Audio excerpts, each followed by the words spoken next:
Bom dia, meus amores. Como vocês estão? A professora Nayara tá com muita saudade de vocês. Logo, logo a gente se encontra, hein? Vamos lá? Estudar ciências? Nós vamos começar, pessoal, a estudar o reino animal, tá bom?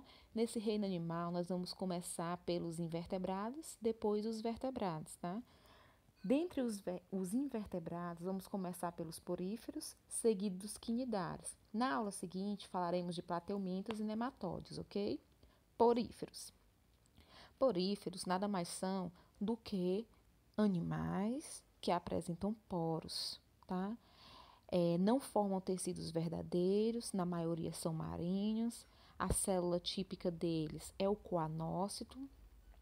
São sésseis, ou seja, são paradinhos, são fixos em determinado local, numa determinada superfície na fase adulta, mas suas larvas, elas são móveis, ou seja, quando essa esponja chega na época reprodutiva, ela vai produzir os seus gametas que vão chegar de encontro a outra esponja, que nós vamos estudar mais adiante.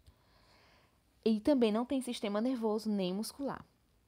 Olha a estrutura de uma esponja. Nós temos o ósculo, nós temos o átrio, nós temos pinacócito, nós temos espículas, amebócitos, porócitos, coanócitos. Observem, gente, que esses porócitos é que vão ter o ósseo por onde a água vai passar para dentro do corpo da esponja, ok? Lembrando que esses animais, eles são animais filtradores, então eles precisam da água para retirar o seu alimento, tá bom? Vamos estudar cada função de cada estrutura que compõe o corpo dessa esponja. Vamos começar pelo ósculo. O ósculo nada mais é do que a abertura por onde sai a água, contendo resíduos, espermatozoides e outros. Átrio ou espongiocele é a cavidade interna por onde circulam os nutrientes e os gases respiratórios. Poros possibilitam o fluxo de água para o interior do átrio. Então, imagine, tá? Os poros, a água entra. O fluxo de água vai passar pelos poros, ok? O ósculo pelo ósculo vai sair aquela água, mas dentro da esponja, que é o átrio, no meio dessa esponja, vai circular vários nutrientes e gases respiratórios que vão ser necessários para a sobrevivência dessa esponja no ambiente, no caso marinho, né, por exemplo. Os poros, né, que nós já falamos. Agora vamos para a sustentação. A sustentação, ou seja, que vai dar o suporte para a formação do corpo dessa esponja, vem das espículas, que são substâncias calcárias, tá bom? Que apresenta essa substância inorgânica, né? Mas nós temos também uma rede de espongina, que é uma substância orgânica. Mas esse esqueleto é produzido pelos amebócitos. Lembrem-se, amebócitos, células totipotentes que podem se transformar em no qualquer outra célula do porífero, tá? Os coanócitos, eles provocam um fluxo de água no ambiente para o átrio do animal. Então, imaginem que os coanócitos são células flageladas, que vocês vão ver aqui, ó. Olha o coanócito. O coanócito é a localização dele, tá? Na espongiocele, dentro do átrio. Então, a água, ela entra para dentro do corpo da esponja por meio dos poros, fica armazenado no átrio. Esses coanócitos, eles fazem o batimento, a circulação dessa água dentro desse átrio, retira-se os nutrientes, né, dessa água e quando se retira os nutrientes, o que não o que não se quer mais ou o que é produzido, como por exemplo espermatozoides, vai ser liberado, tá bom? Por meio do ósculo. Aí lá embaixo nós temos os amebócitos, que são as células totipotentes que eu já falei, né? Lembrem-se, olha o formato da amebócito, lembra uma ameba, né? Lembra o formato do ameba, mas ela tem uma função importantíssima que ela pode se transformar em qualquer célula do corpo da esponja, tá bom? Esses são os formatos anatômicos de uma esponja. Elas podem ter várias formas, ascon, síncon e leucon. A digestão, pessoal, ela vai acontecer dentro do corpo do porífero. Não esqueçam disso. Ela é uma digestão intracelular. Se ela é uma digestão intracelular, ela vai acontecer dentro da célula. Muito bem. Porque os poríferos, eles filtram o alimento presente na água. Não esqueçam disso. As partículas alimentares, como o plâncton unicelular e as bactérias, são filtradas pelos coanócitos e digeridos no interior das células. Se são digeridos no interior da célula, aí nós vamos falar da digestão intracelular. Existem espécies de poríferos, não esqueçam, que são carnívoras e que se alimentam de pequenos crustáceos, tá bom? Então, essa digestão intracelular, ela acontece dentro da célula. Que célula é? Coanócito, célula flagelada. A reprodução sexuada dos poríferos com variabilidade genética, né? Ou seja, é a reprodução que vai ser responsável por dar características diferentes aos novos seres, né? Por isso tem uma grande variabilidade genética. Ocorre como, professora? Essa reprodução sexuada, nela acontece a troca de gametos entre os indivíduos e a formação de um zigoto. Esse zigoto vai se desenvolver e formar essa larva que vocês estão observando aí na imagem. Essa larva nada e vai procurar um substrato. Chegou no substrato adequado, ela se fixa, se desenvolve e dá origem a um novo indivíduo. Lembrem-se e observem. Aí nós temos esponjas que são adultas, né? Elas podem ser com sexos separados, que são dioicas, ou podem ser monóicas, hermafroditas, que apresentam os dois sexos, né? Apresentando fecundação indireta e desenvolvimento indireto. Observe que nesse caso aí da imagem nós temos esponjas dioicas, ou seja, esponjas que produzem espermatozoide, no caso a esponja do sexo masculino, né? A esponja macho, e nós temos a esponja fêmea, né? Que vai produzir o óvulo. Espermatozoide nada até o óvulo, porque o espermatozoide ele é flagelado e o óvulo ele é imóvel. Fecundou, formou a larva vai se fixar no substrato e vai se desenvolver em uma nova esponja. Esse que eu acabei de dizer para vocês é a reprodução sexuada. Agora vamos de encontro à reprodução assexuada. Essa reprodução assexuada, ela pode ser por brotamento, tá bom? Que é o que nós vamos estudar agora.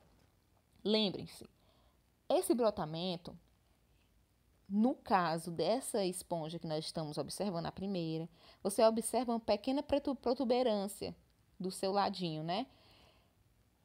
Que vai ser chamado posteriormente de broto, tá certo? Esse broto ele vai se desprender da esponja adulta e vai se fixar em um substrato próximo à esponja adulta e vai se desenvolver uma esponja jovem.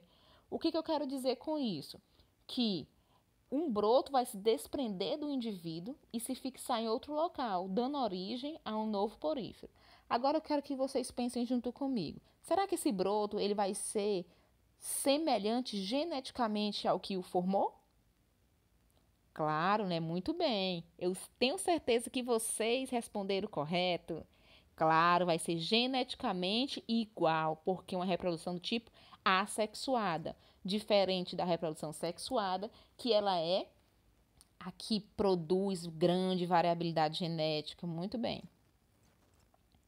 Nós temos também outro tipo de reprodução sexuada por regeneração. O que é se regenerar? É quando uma esponja, no caso uma esponja viva, ela é quebrada em pedaços e cada pedaço desse, pessoal, tem a capacidade de se regenerar, de se formar novamente, tá certo? Então, essa é um tipo de reprodução também assexuada.